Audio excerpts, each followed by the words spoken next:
ما احنا لو احترمنا نفسنا كلنا الدنيا هتبقى لطيفه.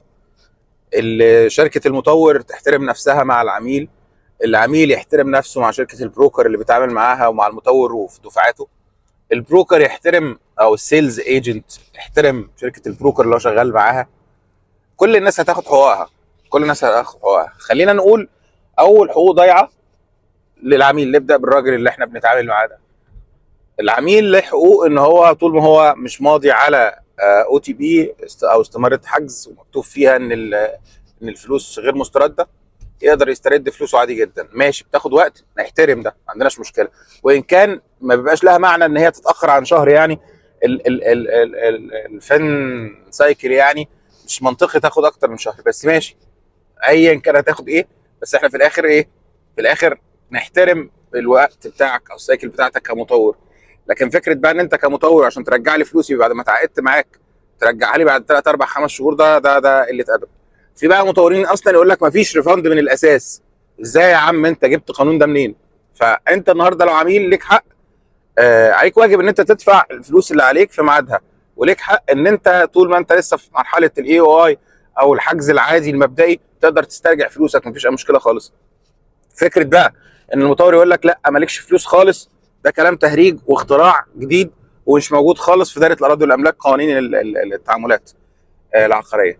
بالنسبه بقى للمطور ليه حق عليك. ما ينفعش بقى حضرتك بعد ما بتحجز اليونت وخلاص دفعت فلوسها ومضيت على العقد بتاعها تقعد تقرفه في الاقساط بتاعتها بقى.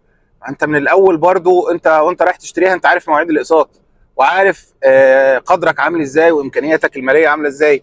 فيوم ما يبقى عندك قصور يبقى قصور في حالات استثنائيه في مواعيد معينه، لكن مش طول الوقت عندك قصور. ما يبقاش نبص نلاقي عميل مثلا ما بقاله 6 7 8 شهور ما بيدفعش، والمطور عشان يبدا يسحب منه اليونت فيها حوارات طويله جدا ووجع دماغ كتير وانذارات كتيره ومحكمه وفيلم كبير ومينيمم سنه، ياخد له سنه، وده برضه حرام. المطورين اللي بيحطوا بناليتي اصلا يعني ما فيها بقى كلام شرعي كبير جدا. تمام. في بقى حاجه اهم من ده كله، السيلز اللي شغال في شركه البروكر اللي بيكذب على العملاء عشان يبيع وخلاص. انت حرام عليك، ما انت تحترم نفسك في البيعه عشان ربنا يبارك لك في الفلوس اللي فيها، صح ولا لا؟ وانت العميل ده ما هو بني ادم زيه زيك وعايز يكسب بما يرضي الله والحلال، تضحك عليه ليه وتكذب عليه ليه وتدي له حاجات في ببقك مش مظبوطه ليه؟ انا هحكي لكم قصص يعني ان شاء الله. عملاء مروا عليا كتير جايين لي يشتكوا لي وعايزين اجيب لهم حقوقهم وانا ماليش دعوه بيهم اصلا، بتتكل عليهم يعني منصوب عليهم بطرق معينه كده هم الغلطانين فيها. اكيد الدوله ما عندهاش مشكله فيها خالص ولا القانون غلطان في حاجه، بل بالعكس القانون كان موفر لهم كل حقوقهم يعني. ان انت النهارده لما يكون معاك ديل بتروح تقفله بره ليه؟ بره شركه البروكر ليه؟ عشان تاخد نسبه اكتر. ما ده حرام وافتراء وفلوس مال حرام داخل عليك وعلى نفسك وعلى اولادك وعلى زوجتك وعلى بيتك. متخيل ان نهايته ايه يعني؟ ان انت تاخد ليد. هنتكلم في ده في فيديو منفصل.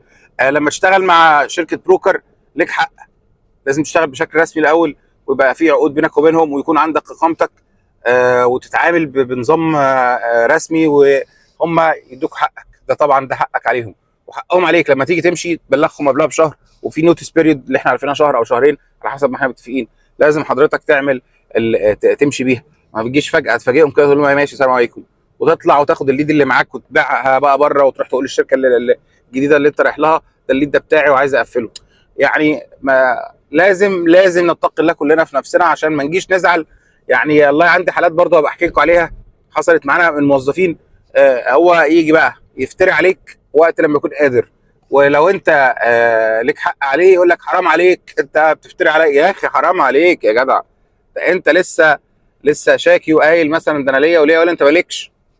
فلما الشركه تيجي مطلعه واخده حقوقها تقول طيب حرام عليكم انا راجل غلبان. يعني ما هي غلبان يا مفتري، اختار لك واحده من الاثنين.